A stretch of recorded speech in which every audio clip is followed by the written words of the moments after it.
From Joan Rivers to Gilda Radner, Woody Allen and the Marx Brothers, Jewish comedy is part of American comedy. But if your Bubie and Zadie didn't share some of those rich Jewish wisecracks with you, you can now come to Manhattan's Westside Theatre to see the off-Broadway, aptly named show, Old Jews Telling Jokes. You're gonna sell a talking doll of my mother. You pull the string and it says, "Again with the string?" For 90 minutes, 5 actors on this New York City stage run through some of the best jokes in the Jewish canon, some self-deprecating, many downright bawdy. Doctor, I can't pee. You can't pee? I can't pee. How old are you, Mr. Shapiro? I'm 91. You've peed enough.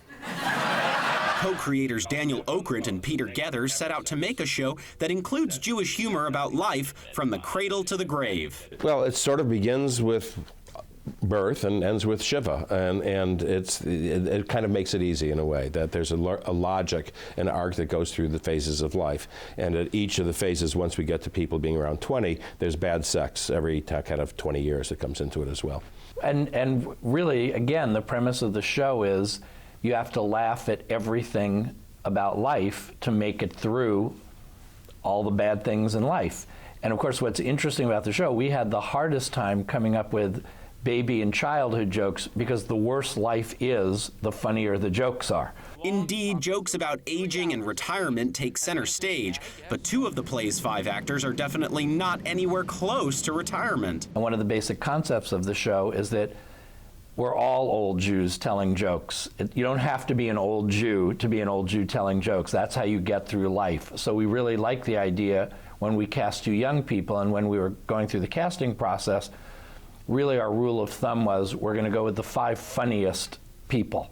And these were the 5 funniest people. Another thing that has turned out to help us a great deal is that if you have a mother-daughter joke, it's good if the daughter is, 28-year-old Audrey Lynn Weston and not another Yenta like Marilyn Sokol. Right, because as the show is developing, we realized we didn't want just stand-up comedy. We didn't just want joke, joke, joke, and that's why we put the monologues in, and some of the jokes are acted out between 2, 3, or even all 5 cast members. Those sketches and monologues bring a clear narrative arc to the show, but the script is mostly comprised of zingers many audience members know by heart. I think it's sort of like when you go to hear a singer and the singer plays your favorite song, and you say, "Oh, I love that song." And here it's, "Oh, they're playing He Had a Hat." That's my favorite joke.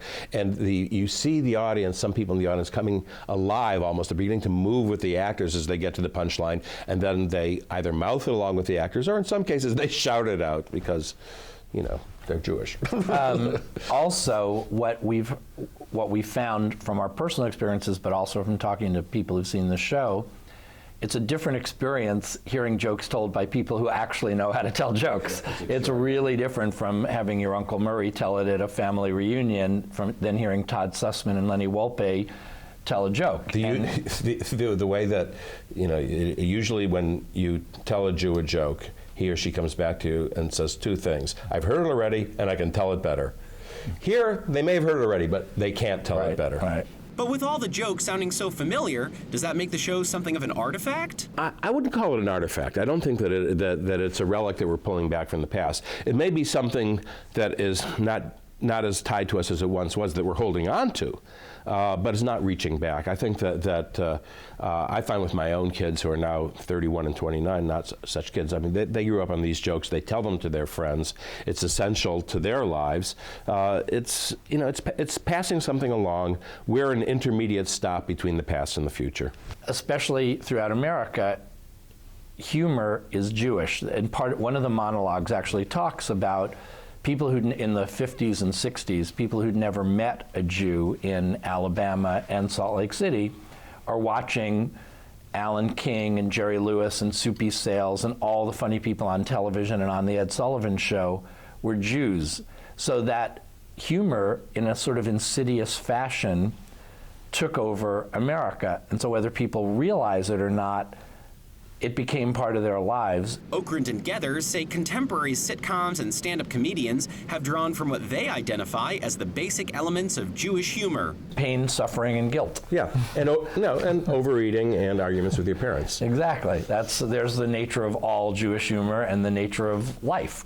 Well, the show is played now for 6 months, 250 plus performances, and for those who say it could only play in New York, the show's producers are planning to take the show on the road next year. This is Stephen Fee for JN1 in New York.